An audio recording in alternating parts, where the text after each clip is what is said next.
Hello, everybody. Welcome to the Do Andrew Conspiracy. We have myself, Andrew, and my lovely co-host, Mr. Do, and we're here to conspire with you all. And I guess wanted to bring a little new information in. I've been learning a little bit about breath rate and brainwave and heart rate variability and their connection.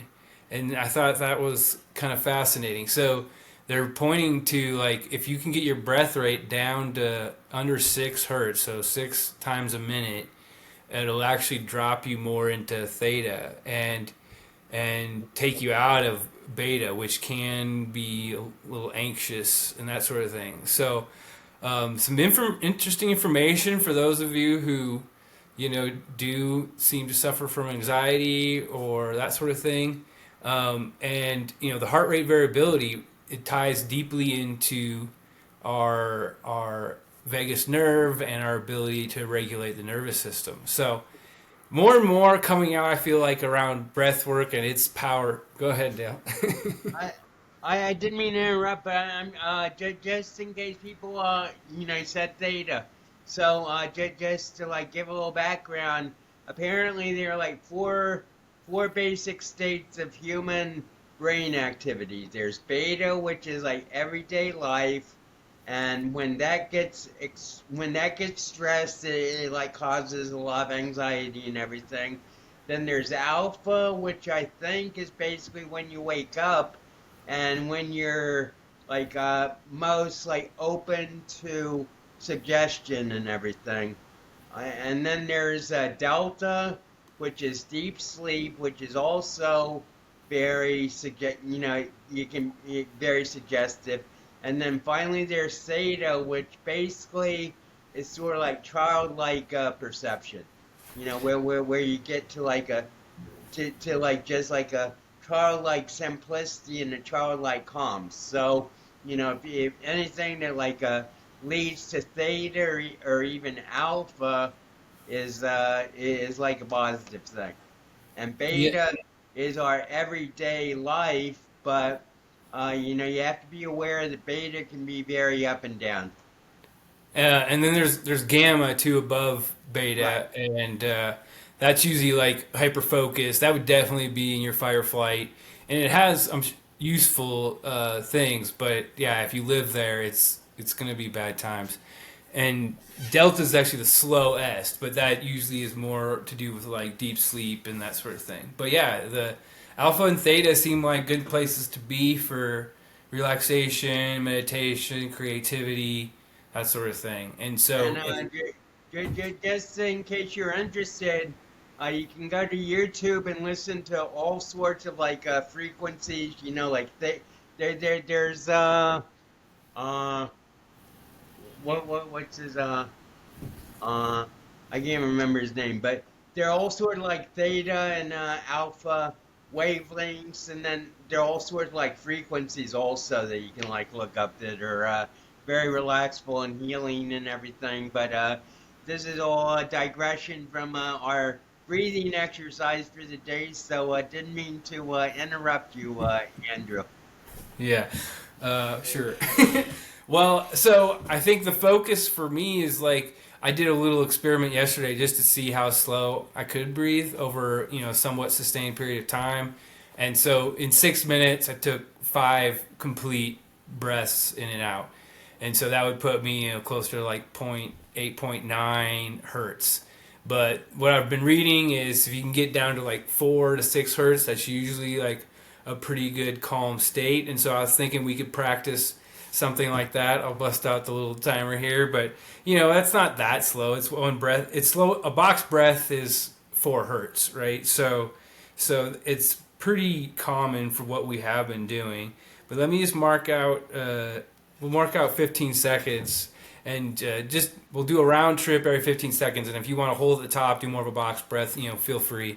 But the idea is just to really slow things down, and also, you know, take as much air into those lungs as possible. Fill them till they almost feel tight, and then that hold at the top does sort of help create some expansion increase lung capacity, that sort of thing. So it's an exercise, really. So that's what I want you guys, everyone to focus on. Just take as much in as you want, and then real slow. So we'll go ahead and shut down the eyes, work out any wiggles, and then I'll give you guys a 15-second timer, and we'll track with that for a few breaths. All right. So if we go in.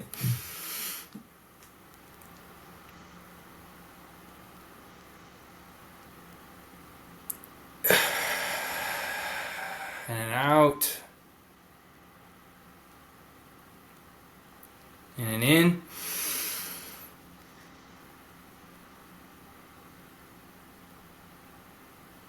And out.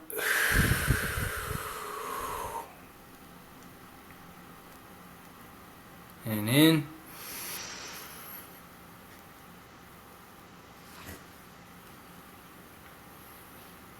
And out.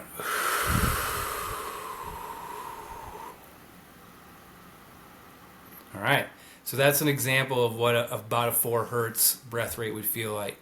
And if you do that in a sustained way, it'll drop you down into those lower, slower brainwave states where, we can really tap into some different parts of the brain and, calm the nervous system and really put the body in a place for success, making better decisions, thinking more clearly.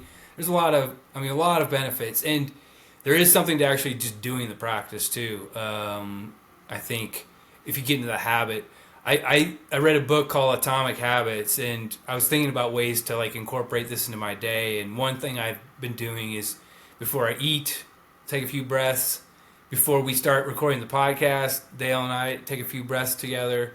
So anytime you're feeling maybe stressed or anxious, if you catch yourself, maybe take a few breaths and really try to incorporate that breath, conscious breathing into your day-to-day as often as you can, and just see what happens, right? I think explore the space, conspire, and see what we can accomplish. And one thing I would suggest is, if you want to take some time, say, 10, 15 minutes of deep breathing a day or something, integrate a YouTube frequency or frequency into your breathing, so that not only will you get the benefits of the breath work, but also the frequencies will be integrating with that breath work to bring you to the level you want to go to.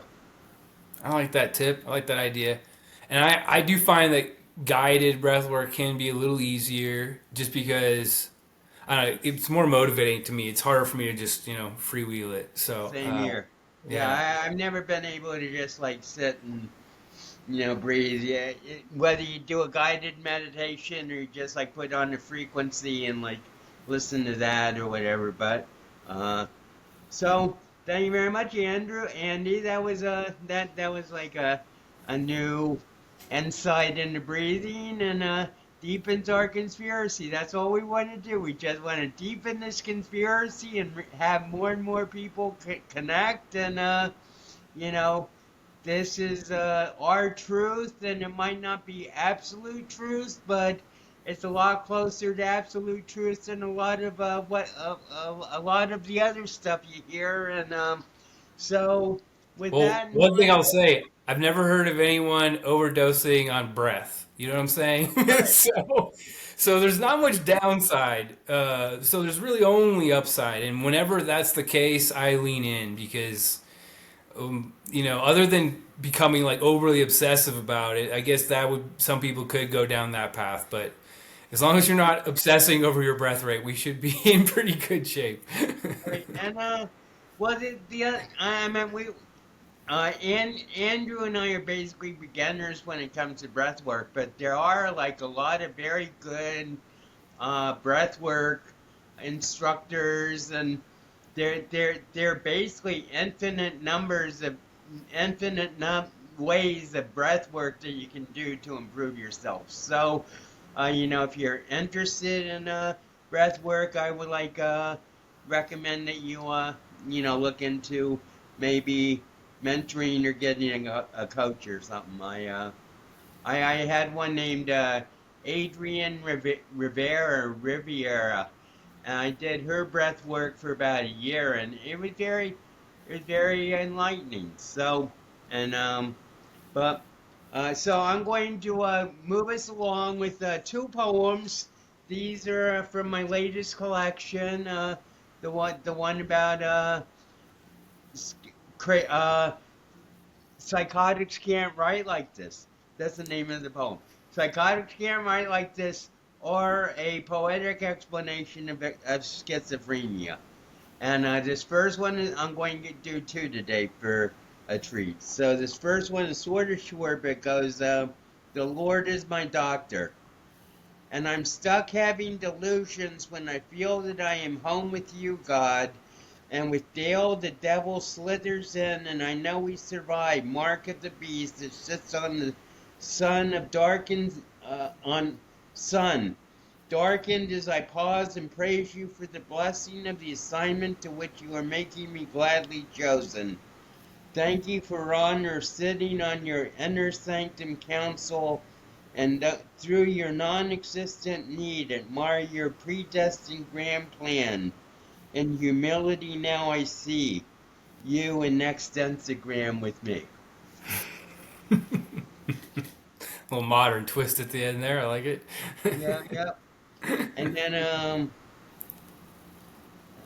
then this one is called some straight out do thought. Reality is fluid, not static, that flows always around us through those structures seem secure because of the avatar manipulation that attracts all dreams and illusions from unfiltered brains striving to intuit what's behind the curtain of the veil of the holiness of the Most High King, to whom we are forever grateful, converging into the final completion of the celestial phase now apparent, to all except those whose archaic ideas block the focused gaze of the romantic, living out of the abyss of their ignorance and refusal to perceive the world tsunami of cosmic evolution immersing the planet. Past the delusion of huge being to conceive organism of the one, beyond concept of our cosmic home, where we watch events on the tube, reflecting justice of God's judgment.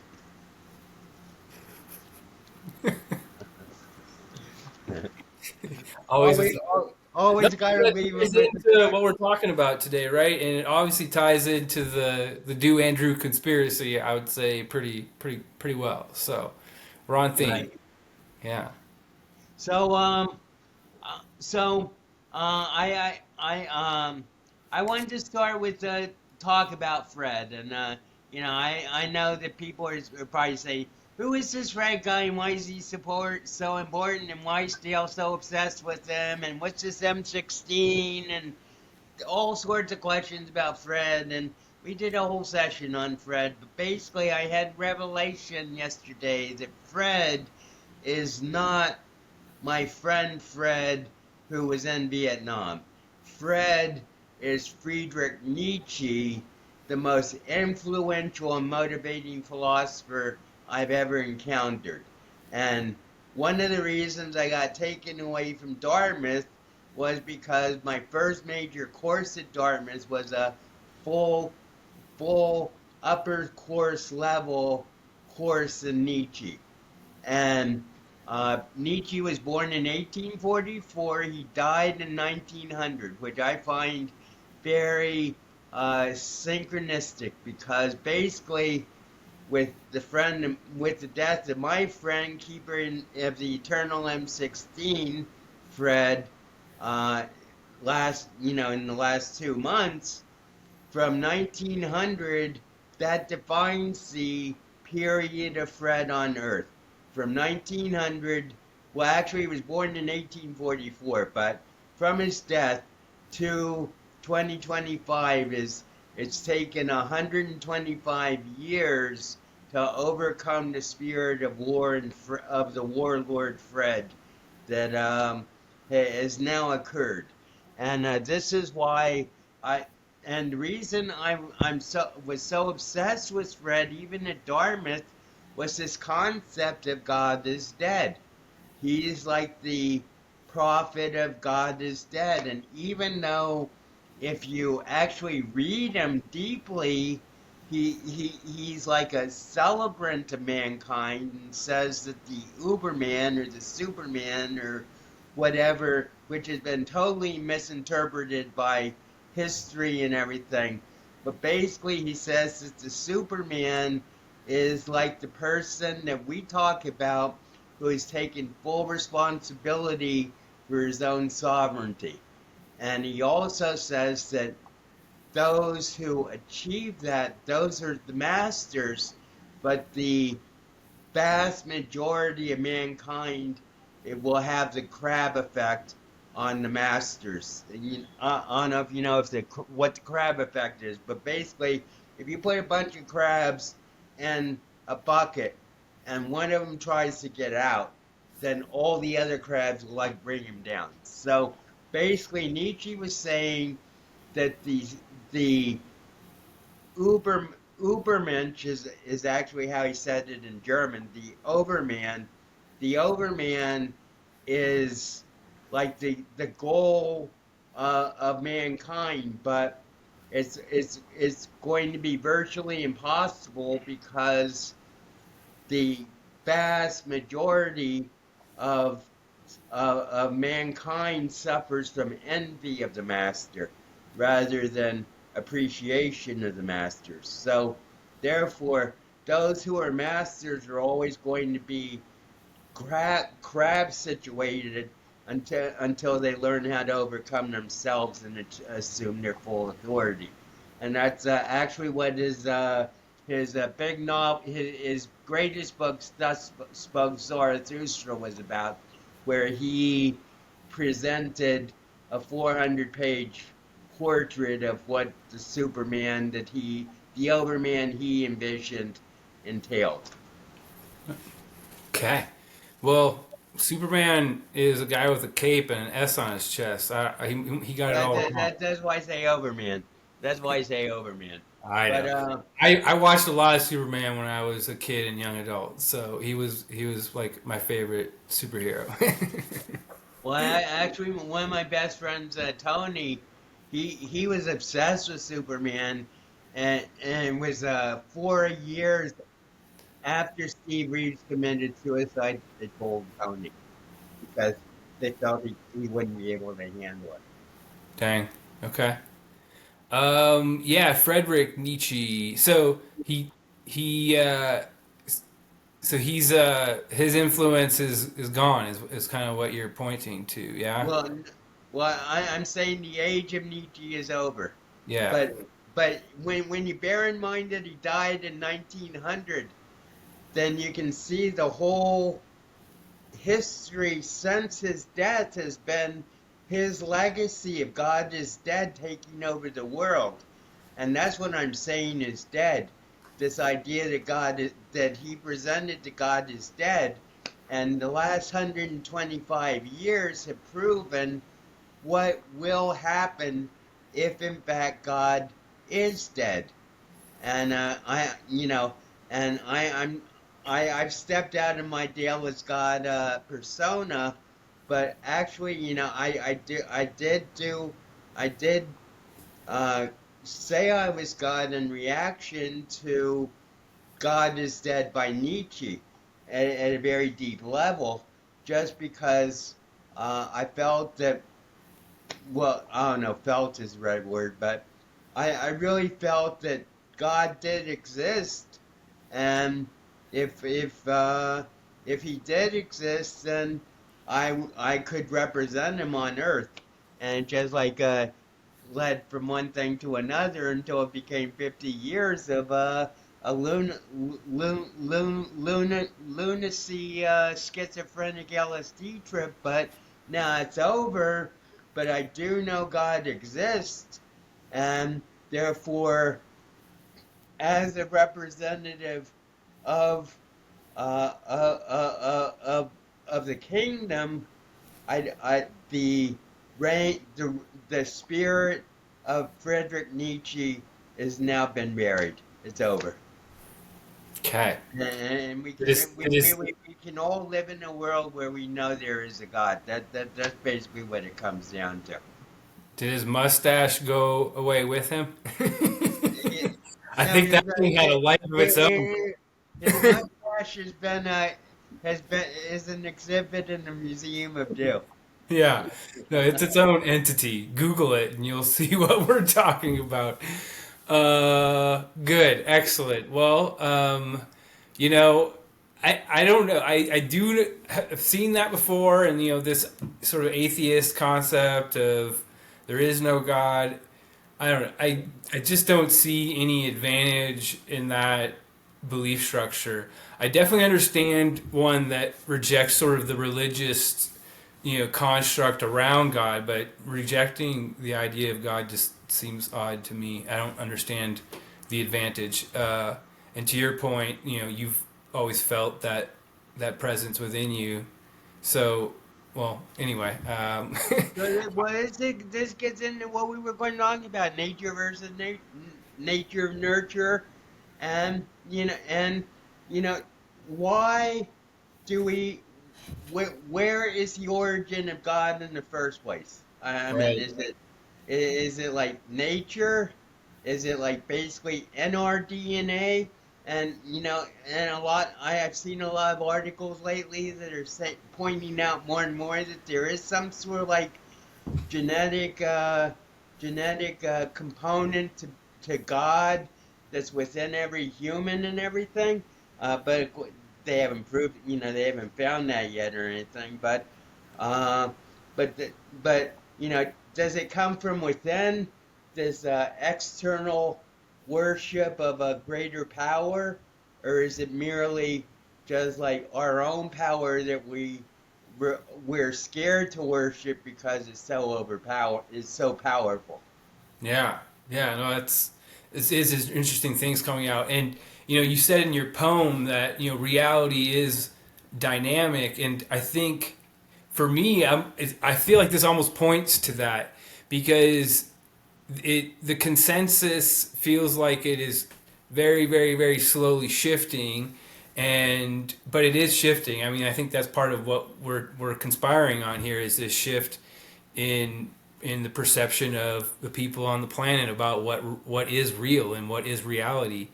And to your point is like, is there something within us that needs like an idea of God in order to exist? And I mean, I think that's fair enough. But I think the other thing we were talking about is that are you externalizing this need for a God and creating an authority and a hierarchy and a structure that way that puts your power out there, or are you internalizing that sort of evolution and realizing that you have a connection directly to source, and it doesn't require any intermediaries or outside Right. influence to tap into it. And and Dale busted out this genius phrase of learning to nurture your nature, and I like that because it takes away this idea of is it this or is it that, is it chicken or egg. It's both, maybe, It yes is. and Well, that's actually a sign of the new age, Andy. Is instead of either or is going to be and. So is it? I meant just in my own reality. Is it duck or muck? It's not. It's neither. It's duck and muck. And now that Fred's gone, I'm the, I have no problem with muck. But okay. Well, let's use a more practical example. Democrats and Republicans. You know, no one can imagine them working together. But in the larger picture, it's Democrats and Republicans make the nation. So, you know, this is like this, as I say, is like a major shift in mindset that's going on now. I think is this this movement away from either or to and both. yeah, yeah. I don't like that example, but Right. But that's just one that's concrete, that yeah, everybody. yeah, yeah, yeah. Those labels, I don't even know what they mean anymore.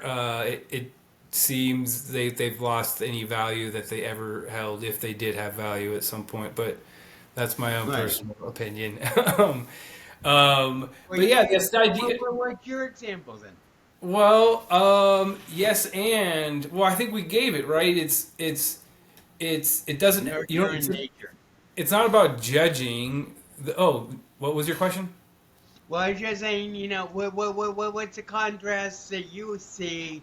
I Oh, mean, basically, you answered the question, nurture and nature. How do we put those together instead of making them oppositions that, can't yeah. be reconciled? Well, I would come at it from like a health perspective, perhaps, right? There's a lot of people who say your nature is your genetic code and it determines a lot of your experience in the world and your predisposition to certain diseases and that sort of thing.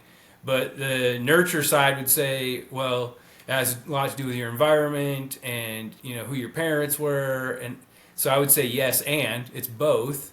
Right. Um, but w- but it's more like that phrase that you said. It's learning to nurture your nature. So if you do have these inherent qualities or this family history, um, is that actually is that determine your path in life, or is it just give you some idea of where you should be putting your focus, or you know allowing you to kind of observe your reality through that lens and say, okay, well, my parents have these diseases or this Right. proclivity or whatever.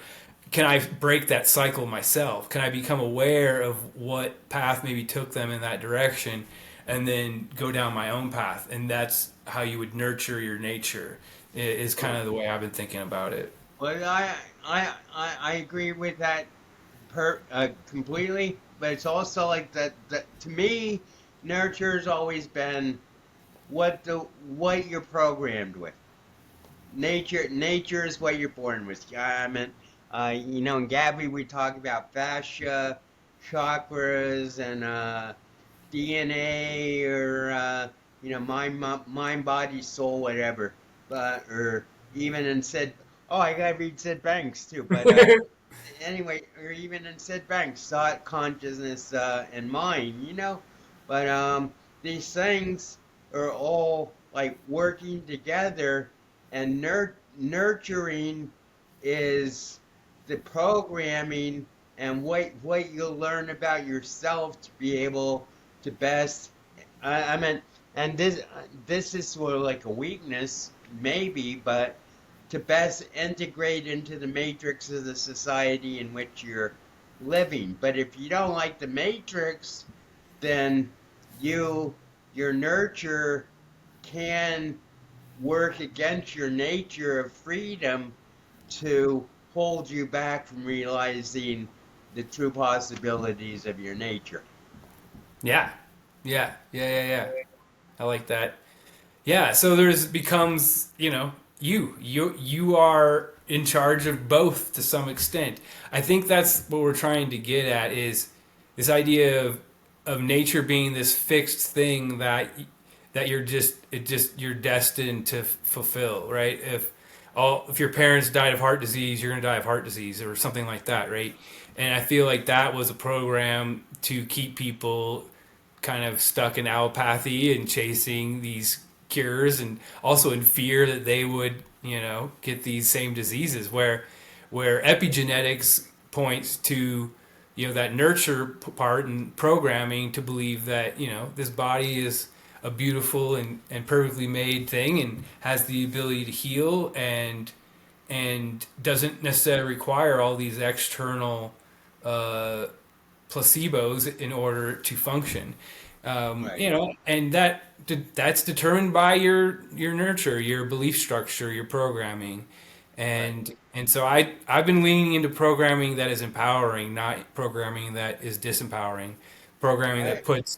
puts the locus of control here and not Right. out there. And Well, I just wanted to help people in case people don't know what epigenetics is. It's the science of basically gene activation, and it was well, it was basically started by this doctor named Dr. Bruce Lipton, and basically he found that there is no predestined nature that you're like condemned to follow. Every every choice turns on certain genetic functions that define how you act, but that doesn't mean that you can't like change what genes are turned on and what genes are turned off. And that's really so.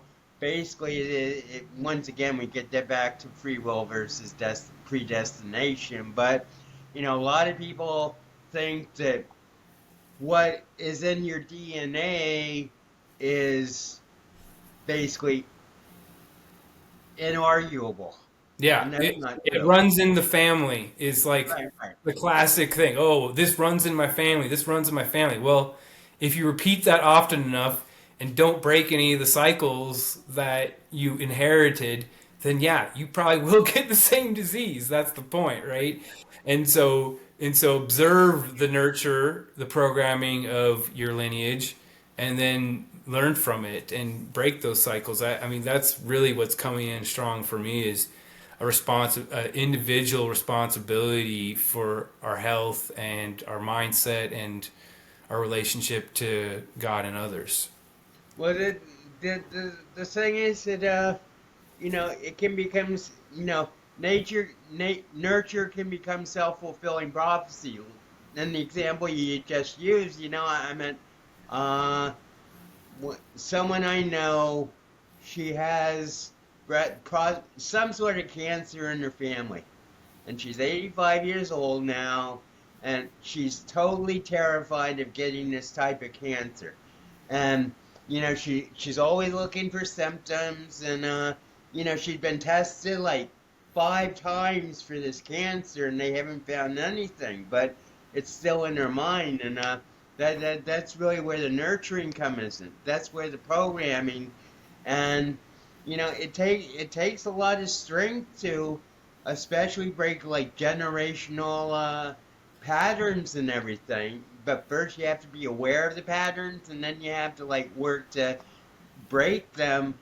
But a lot of people lack the awareness in the first place, and secondly, lack the motivation or desire to change the pattern in the first place. And that's really uh, what I've been working on for the last 50 years is how to break these programming patterns that have kept me tied to a matrix which I don't believe in and which I feel I can build something better. Yeah, correct. Well, that's the point, right? It takes getting to that place of feeling like power isn't externalized in order for me that was my journey is like, oh, it's actually here and now there's a responsibility here, but that also means there's a power here Right.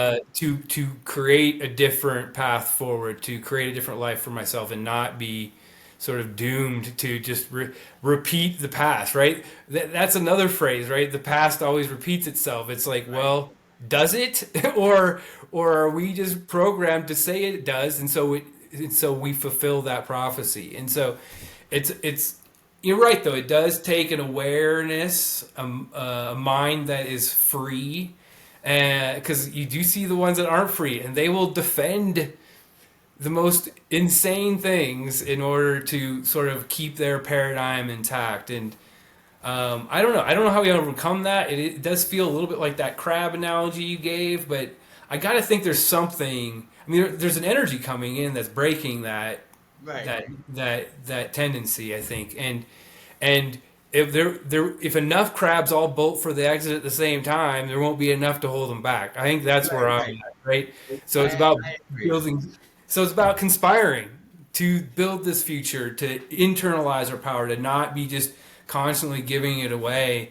And I think that's going to become even more incumbent as these these agendas or technologies or whatever you want to describe them as, like AI, for example, play out is like that those tools have a tremendous ability to centralize power.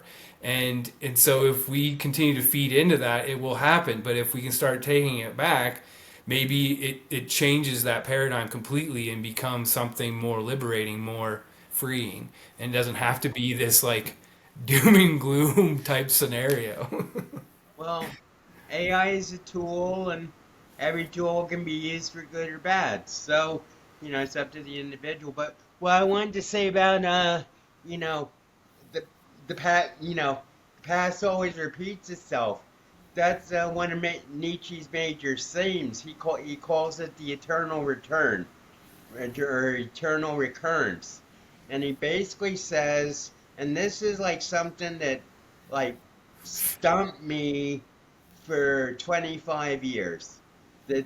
How to break out of this conundrum of eternal recurrence, where like the whole cosmos is just like a repeating cycle, and there's nothing you can do. Your life is basically you know done before it's acted out before you're even born, and all events of history and everything just eternally repeat. And so how I approached this was everything repeats until Dale, and then Dale is a new beginning. And basically, for the last 70 years, we've been breaking out of the Fred cycle of eternal recurrence and this hopeless uh, labyrinth of historical confusion and warfare.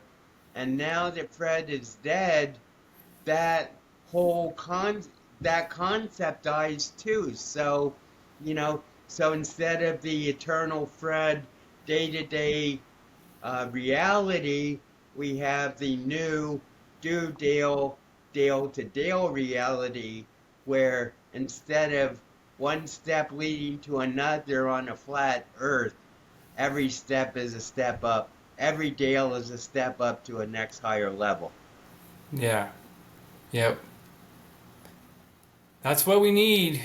It has to start to permeate, or it is starting to permeate, and I think that's the point: is to get it to spread like a virus, and which may or may not actually exist. But I've been thinking about that too. And the Word of God is a virus. It is a very contagious virus. And but it's a good virus because it's going to transform the world. And so, I'm at like someone said this to me about in a podcast yesterday. They said, you never realize, I mean, when you're doing something like this podcast, or anything for other people, on social media, you never realize how much influence you actually have. You don't know how many people's lives have been changed by what you've said. So, therefore, whether we get like 2 viewers or 1 million viewers, it's all the same thing, because the goal is to help them change their lives for the better, and to live an existence of joy, understanding, and cooperation rather than greed, fear, death, and competition. that's the conspiracy, absolutely. No, that's what we're conspiring to bring in more and more, because we feel it, even in our relationship, right? There is this mutual beneficial thing that happens when we engage, and that's the human design, is to engage with our fellow humans in a way that is cooperative and loving, and it just creates so many downstream benefits if we can just get past that initial hurdle of like this idea we can't trust our neighbor or something like that, right? Whatever's holding people back from sort of delving into this new era more fully. And I get it. The programming does run deep. It does take a pretty attuned mind to really become aware of it and start rooting it out. But once you start down that path, there's no going back. You can't unsee it. Once you take the red pill, it's your fate is sealed to some extent. So Right. So I think this is a very good time for our for our session Sid Banks quotes. So sure. we left it with the achievement of mental stability and peace of mind is one thought from everyone on earth. If you can find that one thought, then he goes on. Throughout time, human beings have experienced insights that spontaneously and completely change their behavior and their lives, bringing them happiness they previously thought impossible. Finding wisdom has nothing to do with time. Achieving mental stability is a matter of finding healthy thoughts from moment to moment. Such thoughts can be light years or a second away. The spiritual energy of all things, whether in form or formless, is known by many names. Nature is the physical form the spiritual energy is taken. Believe me, the subtle truth all people seek will never be found in the illusion of form called nature. Look deep inside your soul. This is where you will find the answer. Yeah, that's a great book. I can't. I need to read it for sure. I know you've been praising it for a long time now. So, but everything we've heard so far has been spot on for sure. Um, no, this idea that we can quantum shift, it is just a decision, it is just a thought away, is sort of empowering because then people make it seem like it needs to be hard or it needs to take all this time. But that's a belief structure and it can collapse just as easily as any other belief structure once you determine that it's, well, not true or there's a better one out there. And I think, that's what we're trying to bring in here is. I just, just, not arguing with you, but you know, you know, sometimes you make a decision and you got to give it the time to really blossom and be harvested. Well, So, I'm saying, yeah, you release expectation as far as when it's going to come in, but if you also hold the belief that it's going to take a long time, then it's going to take a long time, right? So it takes however long it takes, I guess, is how I would put it. exactly. But what I'm saying is, I didn't. When I said I was a god at Dartmouth, I didn't expect it to take me 50 years to get back to sanity. So, uh, but it was. But every day, I just like did my thing. Every day I built Dale, and going Dale to Dale. I had no choice because that's all I could do. That's all. Dale is all I know. So basically, time is, especially if you look at it in quantum, everything is happening simultaneously. So that 50 years actually was just like a one Dale second in the course of my of the unfolding of my entire existence, Yeah. whether that's on Earth or whether it's outside Earth. But to be able to see everything as a uh, completed form at some point, I think is really one of the goals of life is to be able.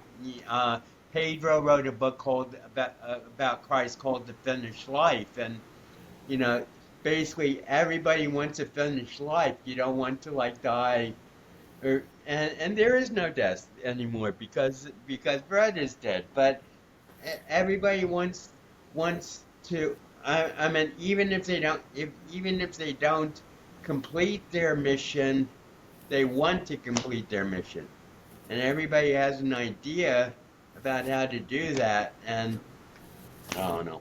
I'm Well, rambling. I go back to one of the things I got from our mutual friend Pete, and he basically broke it down like this. We go through reality, we we judge something and then split it into good and bad, and then we have to go through the journey of discovering that there was no good and bad, and then bring back sort of the unification of that concept. And I think that's what we're talking about is the completed life is when you get back to unity. And we experience, I call them full circle moments.